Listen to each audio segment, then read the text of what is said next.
Tangosara chete muZimbabwe kungonzwa kuti vanhu vazorovana nepfuti kana kuti pane zvimwe zvinhu zvazoitika nekuti iko zvinezvi vanhu vatonyandurana kudhara ende hapasisina kusekererana kana kuti kutarisana zvinekawirirana mukati. Yamakateerera kudai so ndiyo nyaya version yacho patinokupakurirai nhau dzese dzinenge zichiitika munyika yekwedu. Nhasi tiri kusangana nenyaya iri kubuda iyo yakabva nekuna vaBlessed Geza inova nyaya yakonzeresa kunetsana, kusawirirana, kusagadzikana, kusanzwanana, kusatarisana kumeso kwemabhuru maviri ayo ari kutungana mubato reZANU-PF. Tiri kuti nyaya yefunctionalism iya yave kuenda pane chimwe chikamu. VaBlessed Geza vakabuda vachitaura kuti zvoni vaMunangagwa ndivo vane ruoko pakuisirwa muchetura kana kuti pakupoizenwa kwa General VP Chiwenga pane nyaya yakamboitika iya yekuti vakazotiza vakaenda kuChina. Ndo imwe yenyaya yakanga iripo pamakore atadarika ayo, ende nyaya iyoyo yakanetsa chaizvo nekuti vanhu vaida kunyatsonzwisisa kuti chii chaizvo chakaitika. Ende vaGeza vakazobuditsa mafaira zvekare vachitaura kuti zvoni vaMunangagwa vakazobvunzwa nemunin'ina wavo kuti makaita sei pana Chiwenga, hanzi vakataura kuti zvoni uyo takapedza naye achadzoka ave coffin. Mashoko ari kutenderera zvakanyanya akabuda nemumukanwa mavaComrade Bombshell Blessed Geza. Ndosaka tiri kuti iko zvino chasara kuti vangonyandurana. Musvondo radarika iro mazuva mashoma ayo musi wemuvhuro pari kunzi pane musangano waifanira kunge wakaitwa meeting yavaMunangagwa navaChiwenga kuti vanzwisisane vataurirane zvakaitika mushure mekunge vaChristopher Mutsvangwa vabuda pane imwe interview vachitaura mashoko asingaite, vachitaura kuti vaChiwenga idofo havana kudzidza ende hazviite kuti vakwanise kunge vachiita president. Zvakawanda zvakataurwa navaMutsvangwa ipapo.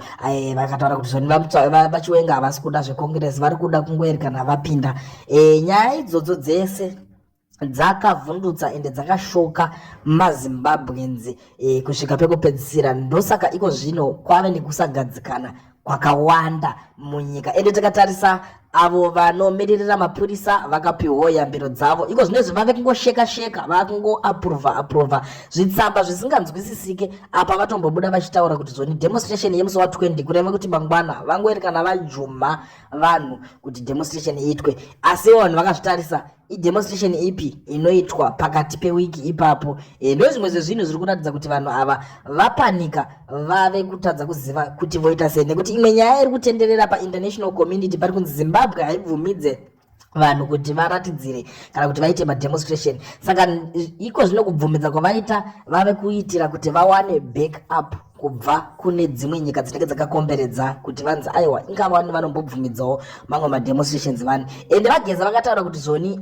ivo vaMunangagwa vari kuda kudeclare inonzi state of emergency, ndo yavari kutarisira kuda kudeclare ipapapa kuti inokanganisa mademonstrations ese onzi hapasisina zvimwe zvichaitwa, vanhu vonzi vovharirwa vogara vari mudzimba. VaBlessed Geza vakagara vataura kuti signal tichatoiunza muvanhu yosvika chinyararire, asi ivo vanhu veZANU-PF vasingazive kuti yasvika here signal, asi iyo signal yacho inenge yatovamo muvanhu. Hanzi isusu sevanhu vakatrena, sevanhu vakadzidza, hatingangoerekani tangoita zvino, asi tinoita takawandira tobva tatobudisa signal yotoenda kuvanhu so that vanhu vozongoona zvinhu zvatotanga zvakutoitika. Ndo nyaya iri panapa iri kuitika veduwe, hakusi kudyiwa rinopisa. Iko zvino zvingoribata wabata, hatizive kuti nyaya iyi ichapera papi ende chii chichaitika ende ndiani futi achakuhadzwa pazvinhu izvozvo zviri kuitika. Ndosaka ndichigara ndakataura kuti dai Dzama neshamwari vagare vanzwa nyaya dzese panyaya version pano patinotsanangura nekuonesana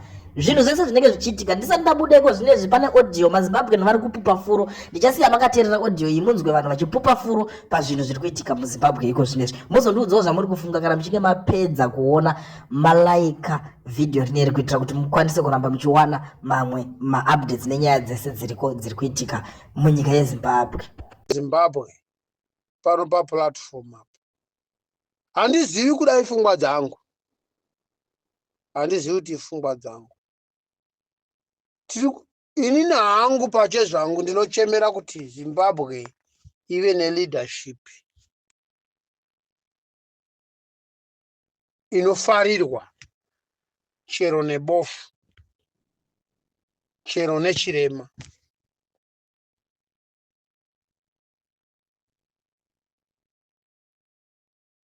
chero nebenzi. Murwere wenjere afarire government inenge yatonga Zimbabwe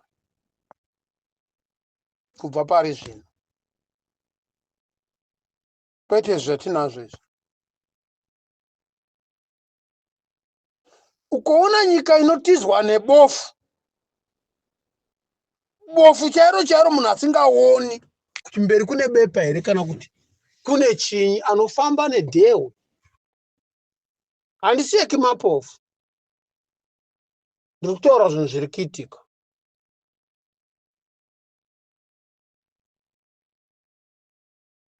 Dzimwe nyika dziri kupa vanhu blind people money yavanodana kuti grant money, nometa kuti wachembera kana kuti hauna, uri mwana mudoko, uchingova munhu ari blind, disable, munhu ane rashika njere, munhu asingakwanisi kutaura asingabudisi watinoti chimbumumu, matsi. Dzimwe nyika vanhu ivava vanotambira mari. Zimbabwe haingagoni kutambirisa vanhu vavo mari nokuti vanotadza kuchengeta maovheti chaiwo chaiwo. Umwe vakafa vasina kana kukora kana randi kana dhola kana pula kana kwacha kana burial check, vakafa vasina rushokora asari maovheti. What about my blind people? What about disabled people? What about vanhu vasingatauri vakagona kuvariritira? Chembere izvozvi tinoda government ino moyo, tinoda leadership ino moyo wohunhu. Moyo wohunhu, tinoda mukuru wenyika anondosvika achigara pasi achityora uso hwake kuvabereki, kumachembere. Ndo vabereki vitoreva, vana mai makadii, chofara makadii. Achinzwa zvido zvinochemerwa navabereki vedu, nokuti ndo kwatakabva. Hatina kungoburuka mumuti seshizha. Shizha wani muti shizha rikazobukira kana mvura yanaya. Muti ukazobukira kuita mashizha mvura yanaya, ukaita zvibereko mvura yanaya, zvinoreva kuti unotoriritirwa naMwari. Saka isu takariritirwa navabereki vedu, tinoda munhu ane leadership inondochora uso hwayo pasi. Kwete zvokushairirwa zvoitwa munangagwa zviya. Zvokuti president, ziva kuti zuro iwe wakanga uri civilian, kuno mumwe president waikutonga, hakuna munhu waikusairira. Ende ziva kuti kuchembera kune vanhu ivavo uri kuinda ikoko. Kana ukazoitwa izvozvo zvauri kuita vamwe ava, unozvida here, unozvitambira here? Tinoda munhu ane leadership nehunhu. Ende leadership mukange maita, mukabvisa this nonsense, itai munoti reshuffle from the vice president, the whole fucking cabinet ngaibve. Kwete kuti muparliament chigaro chachipuwi mwana mudiki nokuti unozohendla sei kutaura navanhu vakuru. Vanhu vakuru pachi, nyika ino munhu mukuru.